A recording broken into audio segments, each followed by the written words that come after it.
Our second speaker is Katherine Bamford from the Port of Vancouver. She's a member of the leadership team at the Vancouver Port Authority, and she served as Director of Trade Development since 2012.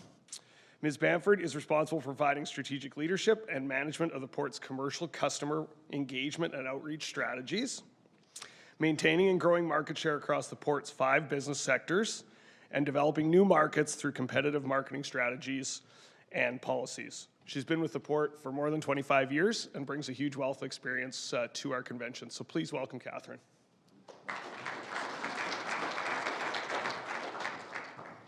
Some days it feels like I've been with the Port for 400 years. So hopefully I can bring some of that wealth of knowledge. I've got my colleague Doug here as well. If there's any questions I can't answer while we go through here, Doug is going to help me out. And I understand you guys were on a fantastic tour yesterday, so you've seen some of the challenges we have firsthand. I'm going to talk you through some of those today. First I'm going to start by thanking you for your business. The Port has seen record year on record year. We're likely to have another record year for 2018. A huge component of that success is your business.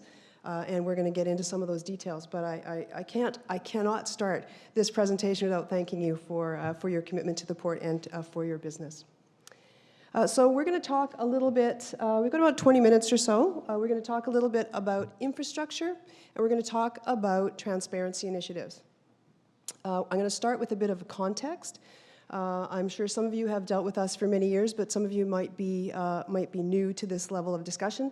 So we're just going to start off by saying, kind of who we are and what we do, who we're not and what we don't do, which might help you. You were on this tour yesterday, so you will know that if you look at the Port, think of it like a big shopping mall. So each of the terminals is kind of like a store in the mall. They handle different types of stuff. They have different types of customers. And the Port Authority essentially is the mall operator. We operate the mall. So that gives us a very broad view. We report to the federal government. We are essentially an arm of government. So we don't get into specific day-to-day operations. We leave that to the stores in the mall. But for the mall to actually attract business, we have to be involved in helping the mall be healthy.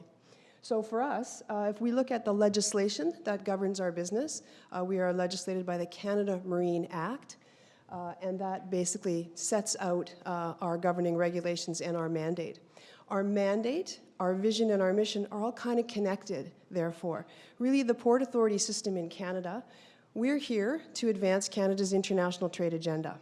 That's what we're here for. We're all about trade diversification. We're all about export markets. And the way we do that is by moving cargo and passengers, because we have a huge cruise business as well, moving cargo and passengers in the safest, most efficient, most environmentally sensitive way possible, and building the infrastructure or enabling the building of infrastructure to be able to do that. It's a bit of a loop. So we also, a couple of years ago, 2016, defined a new vision for ourselves to be the world's most sustainable port. It's a bit aspirational, but we're really focused on that. We have a very specific definition of that. We think that sustainability is a three-pronged stool, if you will, that delivers healthy environments, thriving communities, and economic prosperity through trade. I'm not going to talk a lot about the environment or the community piece today because we have a defined timeline, but I am definitely going to talk about the infrastructure and the digital initiatives we have to leverage the use of that infrastructure to be able to handle your business. So very quickly, just some context setting. We are North America's most diversified port. Okay, so what does that mean? It depends on the lens you look at. We handle cargo that goes to and from around 170 trading economies. So that's kind of pretty much almost everywhere. So from that perspective, we're very diversified. But you can see our top 10 trading economies account for about 80% of our business, 75 to 80% of our business. So when we think about trade diversification, and you'll hear that a lot, it's a focus of our federal government, about 30%, 30% of our total trade in and out the port, that's all commodities, is with China. So given current situation, we're very, very mindful of our relationship with China. Japan and Korea are the next two. So those three economies account for more than half of our total business across all business sectors. Japan and Korea, somewhere between 13 and 15% on any given year. This should probably mirror where your product is actually going. You'll notice that India, interestingly, is number 4, and we'll see, these are 2017 stats, we'll see what it looks like for 2018, given policy changes in India, which you probably have felt at your level as well. So 142 million tons of total cargo last year. We'll probably see a record year of close to 145 million tons this year. So what does that actually look like, and why am I here talking to you about infrastructure? So part of this context is to understand the book of business that the Port of Vancouver actually has. So you're very conversant with your sector. What we see here is we have actually a broad book of business. The growth we see, and the growth we have seen in Canada, we're a huge export port. 75% of our total volume is export. So what we're seeing here is those bulk volumes, that big slug of blue in the middle, that's where we see grain and coal leading the growth for our volumes in Canada. The red on the top is containers. We're actually seeing that lift as well. Total port cargo is projected to grow year over year between 3.5% and 4%, depending on the sector. So grain is a huge component of the growth and the success of the Port of Vancouver. The other piece I'd like you to notice is the stuff that's a little bit shaded. That's projection. That's our forecast. If you're knowledgeable about the Port of Montreal, we're essentially going to be adding, by volume, an entire Port of Montreal to the Port of Vancouver in the next 5 to 7 years. So what does that mean for you? That means that you should be aware of what's happening on the rail corridors, what's happening from a volume perspective in the gateway, from a terminal handling perspective. So I'm going to talk to you a little bit about that. When we look at grain and specialty crops by year and method of handling, you'll see the blue there is bulk, and the green is the amount that's handled through the Port of Vancouver by container.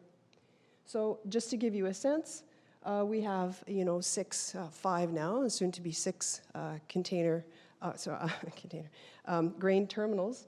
And the green, you can think of that, our CEO often says, the volume we handle in grain by container is actually equivalent to another terminal. So if you think about it, we've got 7 terminals worth of grain capacity in the gateway. The 2018 numbers are for the third quarter only because we're not totally finished the year. But essentially, we're looking at between a total between 25 and 29 million tons of grain every year. So then when we look at principal trading economies for grain and specialty crops, you'll see that China and Japan, of course, account for half of the total volume. This shouldn't be a surprise to you. So when we sort of think about that as context, and then we talk about infrastructure, let's talk a little bit about off-terminal infrastructure. So as I said, there's 2 things we really focus on: building infrastructure or enabling building of infrastructure in order to move cargo and passengers. So in 2009 to 2015, the federal government had a program called the Asia-Pacific Gateway and Corridor Initiative. Hugely important to Vancouver because at the time, around 2006, for those of you who remember that time, we were pretty congested here. And so this program brought about $7.5 billion worth of investment into the gateway, private and public investment. And this program was essentially a group of overpasses and grade separations. So an elegant solution to capacity building in the gateway in a land-constrained area that you saw yesterday as you were traveling around is to separate road and rail. Absolutely key to leveraging the asset and the infrastructure in the gateway. So there were 17 overpasses that increased the corridor capacity, the rail corridor capacity, in some cases doubling the capacity. So this was a hugely successful program that brought private investment to the gateway. It's this virtuous cycle, this virtuous circle of investing in off-terminal infrastructure that draws investment by private sector that then, now you're at a state, and I'll get to that, where we're actually going to have to do this all over again. So some of the private sector investment, just examples, there's about $1 billion of private investment just on this one slide. We've seen investment in almost every sector.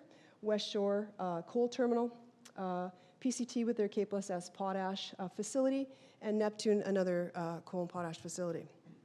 You see that this type of volume increase and this investment actually puts stress on the entire system, which is why we're very focused on bringing the customers to the mall and helping the stores in the mall figure out how they're going to handle that.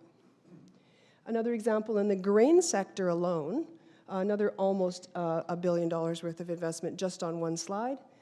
We've got Richardson going from a 3.5 million rated terminal to about a 5 million metric ton rated terminal. That's delivered.